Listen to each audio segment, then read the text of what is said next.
En quête d'énigmes. L'interview impromptue.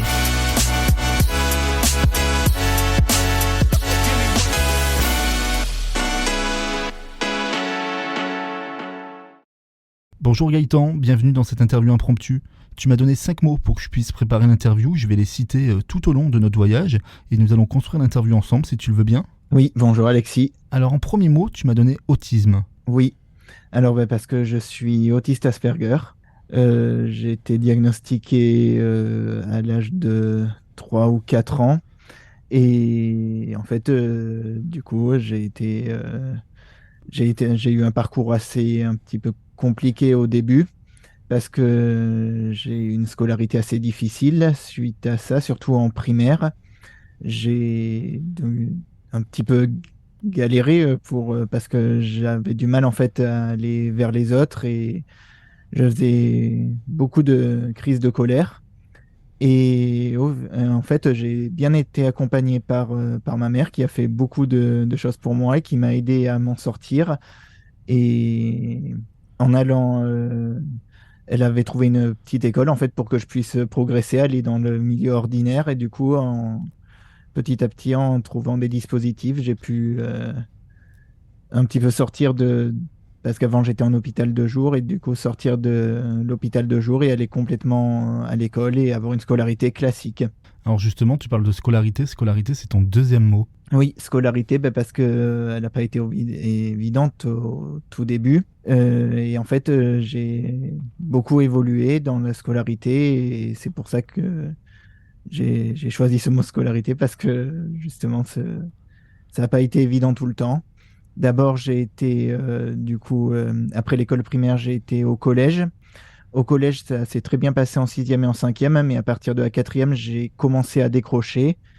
Du coup, pour un peu rattraper le coup, j'ai été en institut médico-éducatif pendant 1 an, qui m'a permis de reprendre une quatrième. Et dès que j'ai fini cette quatrième, j'ai fait ma troisième euh, en faisant des inclusions dans la classe externalisée de l'IME.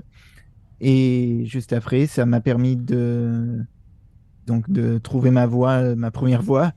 D'abord dans le commerce, du coup, j'ai pu aller au lycée général et au lycée professionnel, pardon. Et du coup, j'ai fait ma scolarité en lycée professionnel tout en étant accompagné par l'IME et ça m'a aidé du coup après à me détacher de l'IME et à pouvoir faire un bac pro totalement libre. Alors tu as eu beaucoup de chance, tu as été accompagné pendant toutes ces années. Oui, oui, j'ai vraiment été accompagné par des gens bien, autant par ma mère que par mon père, que par ma grand-mère aussi, et par des professionnels. Vraiment, je suis tombé au bon moment sur les bonnes personnes. Si, je sais que là, actuellement, par exemple à l'IM où j'étais, ça s'est complètement dégradé le système, et je sais que si j'ai été allé maintenant, j'aurais pas pu, par exemple, aller au lycée. Alors en troisième mot, tu m'as donné travail. Oui, travail parce que du coup j'ai fait en fait mon bac pro en apprentissage et ça m'a permis du coup de découvrir le, le travail, du coup le monde du travail. Ça n'a pas été simple au tout début parce que j'avais du mal du coup comme j'avais jamais travaillé et du coup avec mon parcours que j'ai eu, j'ai un peu eu du mal à faire du coup, à comprendre comment ça fonctionnait. Du coup, je faisais beaucoup de blagues à des personnes avec qui j'étais au travail. J'étais beaucoup dans l'amusement. Et ces 2 ans en apprentissage, du coup, en grande distribution, m'ont permis de comprendre qu'en fait, le travail, c'était pour du sérieux et pas pour plaisanter. Et du coup, après mon apprentissage, j'ai trouvé du coup un travail pendant 2 ans toujours dans la grande distribution. J'ai été dans un autre supermarché parce que suite à quelques incidents que j'avais eus en bac pro, ils n'ont pas voulu me prendre pour travailler après. Du coup, j'ai trouvé un emploi. Et cette fois, c'était un petit peu l'inverse de ce que j'avais fait. Les gens, ils ont profité de ma problématique pour justement m'embêter. Et du coup, j'ai été embêté et harcelé pendant 2 ans, que ce soit par les employés ou le patron. Et juste après, du coup, j'ai pu aller voir la médecine du travail. J'ai mis du temps et grâce à ma mère qui m'a accompagné dans cette démarche, j'ai pu aller voir la médecine du travail qui a constaté que ça n'allait pas et du coup, j'ai pu être en inaptitude. Voilà un petit peu mon parcours professionnel. Alors tu parles de harcèlement. Comment on vit le harcèlement? Ben, on le vit mal, le harcèlement. On en fait des cauchemars la nuit. Oui, on n'en dort plus. Des fois, je mangeais pas pendant 2, 3 jours parce que j'étais mal de subir autant ces moqueries que mais aussi parce que le patron, il me parlait mal et il abusait un petit peu de ma gentillesse. Il me faisait faire des heures pas possibles. Oui, j'étais souvent malade. D'ailleurs, j'allais souvent à l'hôpital à cette période. Donc il en profitait un peu, quoi. Oui, il en profitait. Oui, beaucoup même. Alors en quatrième mot, tu m'as donné courage. Oui, ben parce que en fait, dans tout ce que j'ai vécu, ben j'ai été courageux. Et oui, je trouve que dans le parcours que j'ai eu depuis, ben depuis l'enfance, ça m'a demandé beaucoup d'efforts et je trouve que je suis courageux d'avoir vécu tout ça parce que aussi au niveau familial, ça n'a pas été simple. Je sais que en fait, ma mère, elle a été avec un pervers narcissique et j'ai dû grandir une bonne partie de ma scolarité avec ça et ça n'a pas été simple. Et aussi, quand j'étais à l'IME, souvent, il me faisait attendre souvent parce que quand du coup j'étais au lycée, en fait, il me faisait patienter pendant des heures avant de venir me récupérer le soir. Et oui, ça n'a pas été simple, mais je m'en suis sorti avec détermination. Alors en cinquième et dernier mot, tu m'as donné un mot qu'on connaît bien ici, à Speed, c'est radio. Oui, j'ai dit le mot radio parce que je suis passionné par la radio. Ça a commencé à l'âge de 7 ans à peu près. Et quand j'étais dans une petite école, du coup, dans une école bilingue provençale, il y a une animatrice qui est venue faire un reportage dans la radio, dans l'école en fait. Et moi, en fait, du coup, j'ai commencé du coup à lui poser quelques questions autour de son métier.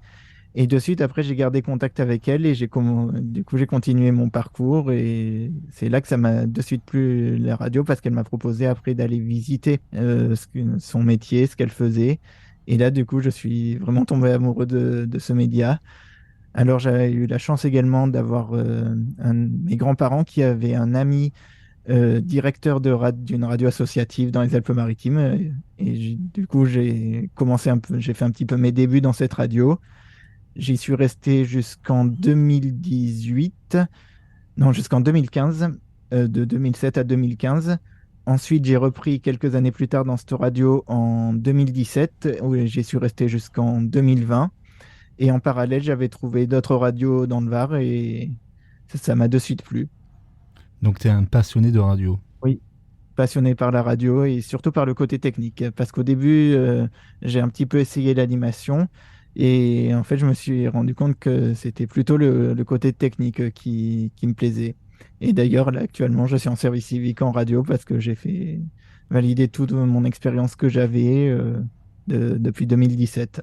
Alors si on devait faire un résumé de ces 5 mots, qu'est-ce qu'il en sortirait? Est-ce qu'il en sortirait quelque chose de positif? Oui, oui, d'en sortirait quelque chose de positif. J'ai appris beaucoup de choses Oui, j'ai appris énormément de nouveautés. Je suis assez content de mon parcours que j'ai jusqu'à présent, même s'il y a eu quelques difficultés. Globalement, je suis content de ce que j'ai pu vivre depuis. Je suis content mais après, c'est vrai que c'est dommage qu'on puisse pas revenir en arrière parce qu'il y a des choses que j'aurais aimé ne pas vivre. Mais bon, maintenant c'est le passé. J'essaie de me concentrer sur l'avenir maintenant. Tu as quel âge, Gaëtan? J'ai 24 ans. Donc tu es jeune encore, tu as encore plein de choses à vivre et à découvrir. Oui, oui, oui, je suis jeune, oui. Et c'est ça que moi, je me dis que quand ça va pas, eh ben, que j'ai toute la vie devant moi. Même je trouve que maintenant, je trouve un peu plus que le temps passe vite. Alors tu m'as donné une musique pour finir cet épisode. Parle-moi de cette musique. Oui, j'ai choisi cette musique parce que ça s'appelle Nouvelle Avenir. Mais parce que je construis un petit peu mon avenir. Là, je suis en service civique qui dure du coup, qui va se terminer en juillet. Et en fait, c'est un petit peu un nouvel avenir que je construis. C'est pour ça que j'ai choisi cette musique. Et ben merci Gaëtan d'avoir été avec moi dans cette interview impromptue. Bon, merci Alexis. Et ce que je te propose du coup, c'est qu'on se quitte avec ce titre, Nouvel Avenir. Oui, merci beaucoup. À bientôt. À bientôt.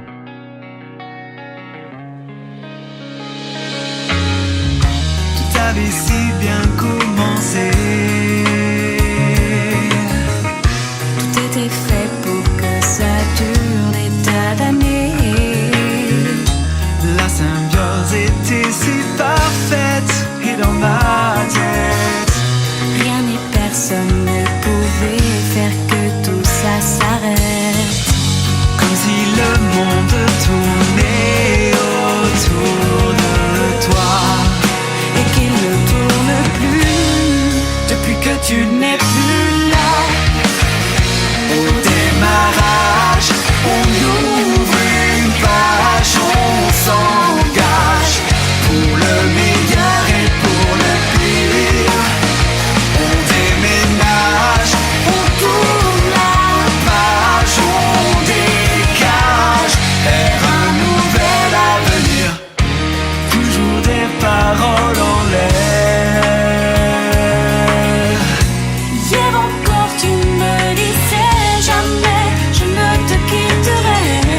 Et pourtant tu m'as laissé, tu m'as blessé.